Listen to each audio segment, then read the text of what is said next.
লেখাপড়া করে যেই অনাহারে মরে সেই। বলো পণ্ডিত, বলো।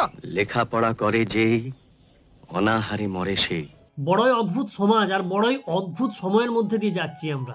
নাহলে এই দিনটাও দেখতে হচ্ছে যে একজন ইউনিভার্সিটির টপার, যে রাজ্যপালের কাছ থেকে স্বর্ণপদক প্রাপ্ত একজন শিক্ষিকাকেও আজকে অযোগ্য প্রমাণ করে তুলছে সমাজের চোখে।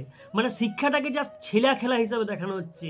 মানে পরবর্তী প্রজন্মজন ভাবে শিক্ষাটা কোনো দাম নাই, পড়াশোনা করে কিচ্ছু হবে না, আর সেইটাই ভাবানো হচ্ছে। কিন্তু আজকে যে ছেলেটা মা বাবার কষ্টের টাকায়, তার মা বাবার ঘাম ঝরানো কষ্টের টাকা, জমানো টাকা দিয়ে যে MA করছে, বিএড করছে, তার মনে কিন্তু কোনো একটা জায়গায় সন্দেহ জাগছে যে আমি কি চাকরি পাবো, চাকরি পেলেও কি আমার সেই চাকরিটা থাকবে কাদো। এই জিনিসটা মানুষের মনে ঢুকানো হচ্ছে, প্রত্যেকটা ছেলে মেয়ের মনে ঢুকানো হচ্ছে। আজকে যে মেয়েটা ক্লাস 9-এ পড়ছে, যে তার একজন শিক্ষিকাকে আইকন ভাবতো, যাকে থেকে সেও শিক্ষকতার স্বপ্ন দেখেছিল, আজ থেকে সেই শিক্ষিকাকে সে স্কুলে দেখতে পাচ্ছে না, তার নাকি চাকরি চলে গেছে। তারও তো মনে হবে শিক্ষার থেকে তার ভরসাটা উঠে যাবে।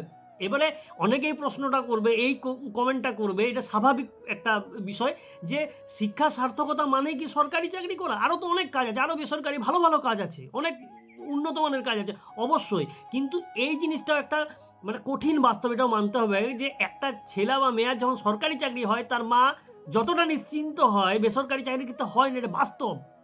একটা মেয়ের বাবা বেশি প্রাধান্য দেয় সেই ছেলেটাকে যে একটা 8,000 টাকা সরকারি চাকরি করে, বেশি প্রাধান্য তাকে দেই নাই যে 40,000 টাকার বেসরকারি চাকরি করে বা ব্যবসা করে। এটা কঠিন বাস্তব, এটা মানতে হবে আমাদের সবাইকে।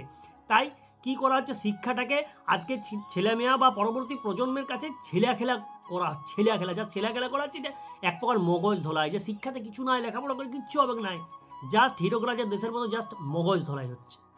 জানার কোনো শেষ নাই, জানার চেষ্টা বৃথা তাই। জানার কোনো শেষ নাই, জানার চেষ্টা বৃথা তাই।